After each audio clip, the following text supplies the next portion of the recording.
Oi pessoal, mais um vídeo no meu canal e hoje vamos aprender sobre o Renascimento e o Absolutismo. E é um conteúdo de história, tá bom? Embora tenha acontecido em períodos próximos, o Renascimento foi um movimento cultural, artístico e científico, enquanto o Absolutismo foi um grande sistema político que concentrava o rei na grande parte do poder. Então a gente vai aprender essas duas formas, esses dois negócios de histórias, né? Então vamos nessa. Começando pelo Renascimento. O que foi o Renascimento? O Renascimento foi um movimento cultural, artístico e científico e intelectual que surgiu na Itália durante os séculos XIV e XV e se espalhou pela Europa entre os séculos XV e XVI. Seu objetivo era recuperar os conhecimentos da Grécia e de Roma antiga, valorizando a razão, a observação da natureza e o ser humano.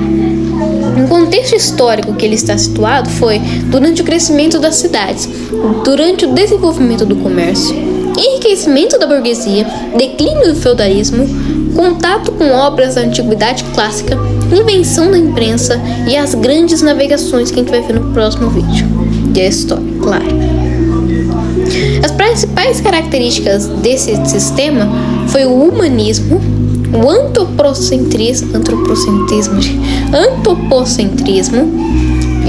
que é o ser humano como centro das atenções, racionalismo, cientificismo, individualismo, naturalismo, valorização da experiência, busca pela beleza e proporção e a inspiração da cultura greco-romana, que é a cultura clássica. Vamos para o humanismo. O humanismo defendia o estudo das línguas clássicas, filosofia, história, literatura e educação. Os humanistas acreditavam que a razão permitia compreender melhor o mundo. Com o mesmo intuito, o antropocentrismo, que na Idade Média predominava o teocentrismo, em que Deus era o centro da vida. Deus, centrismo, centro. Deus, centro. Deus no centro. Teocentrismo.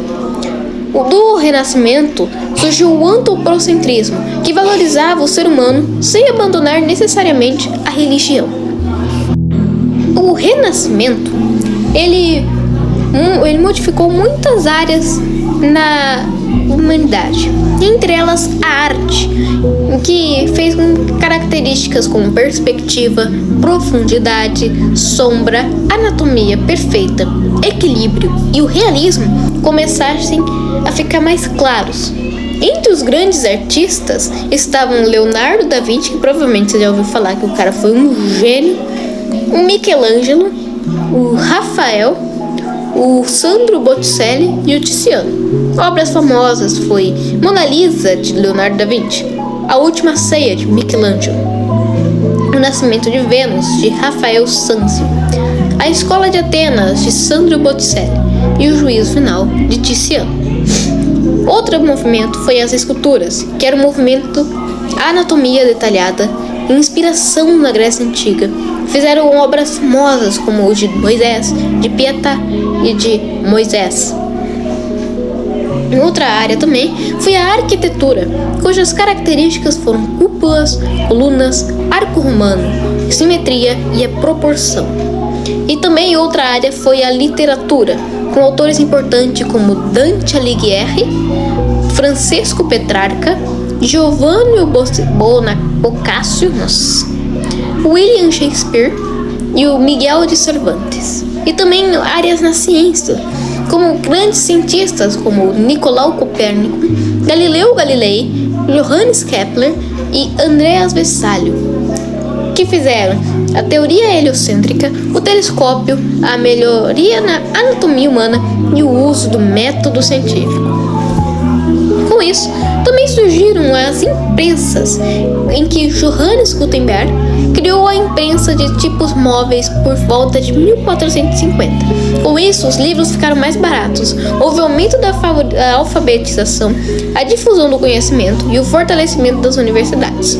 Entre esses contextos aí, também tinha os mecenas, que eram quem financiavam artistas e cientistas. Exemplo, o Lorenzo de Médici, que a família Médici foi um dos principais apoiadores que compravam, né, as obras, que foi principalmente eles compravam obra de todo mundo, Leonardo da Vinci, um monte de pessoa. Então é bom saber. Em contrapartida, houve também consequências do Renascimento, entre eles a Revolução Científica, a Reforma Protestante, as grandes navegações, a expansão das universidades, o desenvolvimento das artes e o fortalecimento da burguesia europeia. Mas a burguesia, porque não tinha burguesia na América nesse tempo, mas... E agora a gente vai entrar no próximo assunto do vídeo, que é o absolutismo, um sistema bem centralizado no rei. O absolutismo foi um sistema político predominante na Europa entre os séculos XVI e o século XVII, em que o rei concentrava os principais poderes do Estado.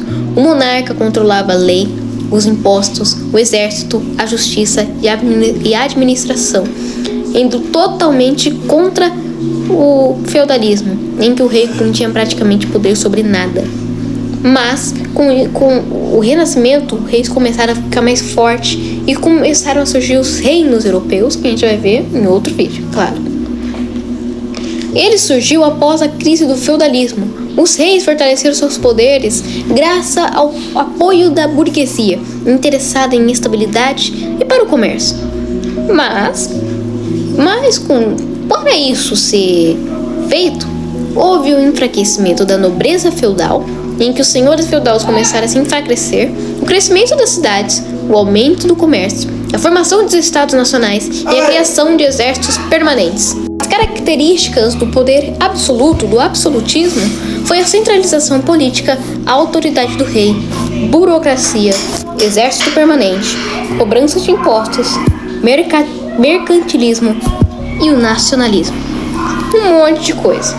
Mas, segundo a teoria do absolutismo, o rei governava porque Deus havia lhe dado o direito de ser rei. Questionar o rei seria questionar a vontade divina. Mas, Pablo, de quem surgiu isso? Dos teóricos. Como um homem chamado Nicolau Maquiavel. A obra dele foi O Príncipe, que defendia um governante forte para manter a ordem do Estado. Outro dele foi o Thomas Hobbes, que a obra foi o Leviatã, que acreditava que um governo forte era necessário para evitar o caos. Outro foi o Jacques Benigni Bossuet, que era o defensor da teoria do direito divino dos reis. Um dos principais exemplos desse poder absoluto foi o Luís XIV, que era conhecido como o Rei Sol. A frase atribuída a ele era: "O Estado sou eu." Construiu um magnífico palácio de Versalhes e governou por mais de 70 anos. Muita coisa. Mas ocorreu em várias coisas, ocorreu em vários outros países, como na França, na Espanha, em Portugal, na Rússia e na Inglaterra, até durante a Revolução Gloriosa, que é o tema do outro vídeo, mas vai ser bem pra frente mesmo. E a gente também tem o mercantilismo, que era a política econômica do absolutismo. A característica era uma balança comercial favorável, protecionismo, metalismo, incentiva manufaturas e o colonialismo. É aqui que a gente começa as colônias da história. Mas, durante o século XVIII, pensadores do iluminismo criticaram o poder absoluto dos reis. Entre eles foram John Locke, Montesquieu, Voltaire e Jean-Jacques Rousseau. Com isso, o fim do absolutismo começou a perder força devido ao iluminismo, à Revolução Inglesa, à independência dos Estados Unidos, à Revolução Francesa, tema de outro vídeo, e o surgimento das monarquias constitucionais. Entre uma comparaçãozinha eu não vou fazer não, porque a gente vai chegar no resumão final. Renascimento transformou a forma de pensar, produzir arte e fazer ciência, valorizando o ser humano e a razão. Já o absolutismo fortaleceu os reis e consolidou os estados nacionais europeus. Esses dois processos marcaram a transição da Idade Média para a Idade Moderna e prepararam o caminho para os acontecimentos como a Reforma Protestante, Iluminismo, as Revoluções Atlânticas e a formação do mundo moderno. Que tudo isso a gente vai ver mais pra frente, pode ficar tranquilo, porque no próximo vídeo que a gente vai começar a ver as grandes navegações, as grandes navegações. E só. Até o próximo vídeo, tchau, que depois agora vai ser geografia, o vídeo da quarta-feira. Então, até o próximo vídeo, tchau, se inscreva no canal, até o próximo vídeo, tchau, porque é sempre bom falar tchau. Então, tchau, porque tchau é muito tchau, então tchau. Já fiz um trava-língua de tchau. Então tchau. Porque eu já dei muitos tchauz. Então tchau. Cansei de dar tchau, tchau.